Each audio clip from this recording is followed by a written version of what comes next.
हमारे यहाँ शास्त्रों में लिखा है, आप किसी भी क्षेत्र में आगे बढ़ रहे हैं, यत्ने कृतेपि, प्रयत्न करने पर भी यदि नहीं सिद्ध्यति तो कोत्र दोषः, हमारे पुरुषार्थ में कमी कहाँ रहेगी इसको देखते हैं।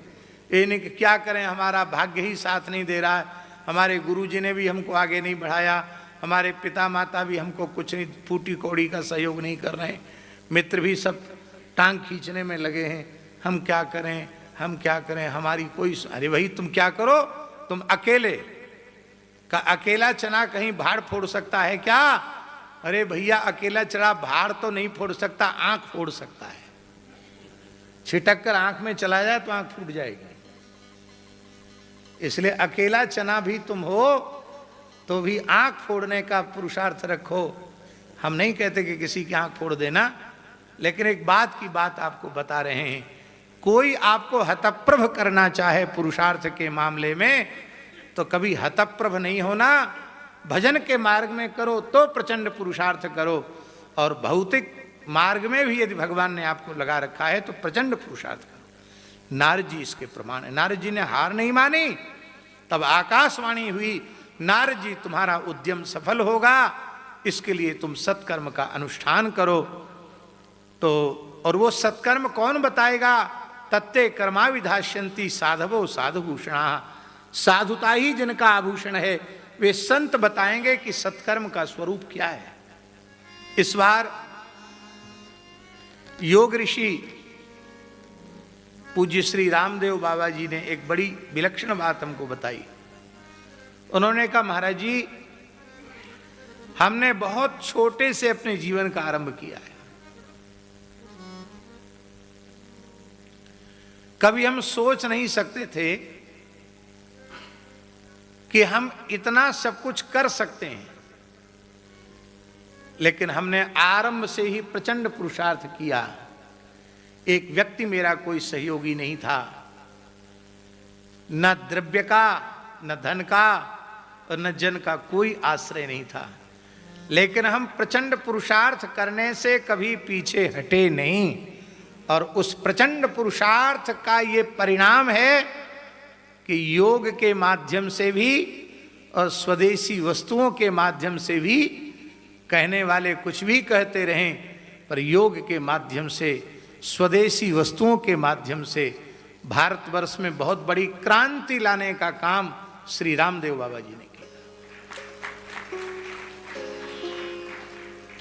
और आज भी हमने निकट रह करके देखा है, शायद कोई मनुष्य तो इतना श्रम नहीं कर सकता है। रात्रि को 10 साढ़े 10 बजे विश्राम में जाना, ठीक 3 बजे शैया का त्याग कर देना, नीचे चटाई बिछा कर सोते हैं। एकदम सामान्य कक्ष है, सामान्य तरीके से रहते हैं, बहुत अच्छी से अच्छी सुविधा में रह सकते हैं, इतना है उनके पास सामर्थ्य। लेकिन हमने बहुत निकट से उनको देखा है।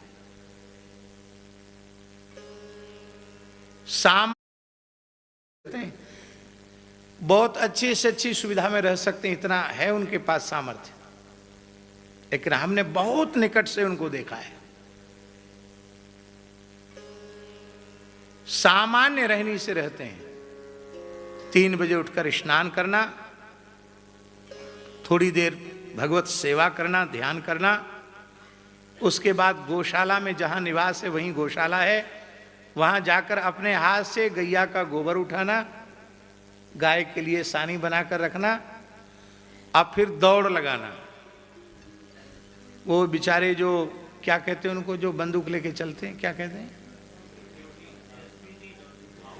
हाँ सिक्योरिटी वाले जो लोग हैं, एसपीजी वाले, उनको भी उनके साथ दौड़ना पड़ता है। बेचारों की हाँफ छूट जाती है, वो पीछे रह जाते हैं। अरे भैया दौड़ने वाला घोड़ा पीछे रह जाता, बाबा आगे चले जाते हैं, तो पुलिस वाले बेचारे कहाँ तक पीछे रहे। खूब माघ पूष के जाड़े में भी एड़ी चोटी का पसीना एक करते हैं, और ठीक 5 बजे पहुंच जाते हैं योगग्राम में। फिर प्राणायाम और ये और वो और इतने चक्र दंड चक्र और अमुक चक्र, भगवान जाने, हमसे तो एक भी प्राणायाम नहीं होता। हम तो अजगर वृत्ति वाले हैं, पड़े रहने वाले हैं, और वो प्रचंड पुरुषार्थ करने वाले हैं। तो आज भी मैंने देखा, दिन में सोना नहीं 1 मिनट, दिन में 1 मिनट नहीं सोते हैं कि भोजन करके थोड़े लंबे पड़ गए, ऐसा कभी नहीं। आज तक कहते हैं आज तक हम दिन में सोए नहीं। सोने के लिए रात्रि को 10:30 बजे के बाद से लेके और 3 बजे का समय, और कथनचित कभी रात्रि को 1-1:30 भी बज जाए तो भी उठने का समय कम नहीं, उठने में वही 3 बजे उठ जाना। उतने बजे नहीं उठेंगे तो उनकी दिनचर्या पूरी नहीं होगी।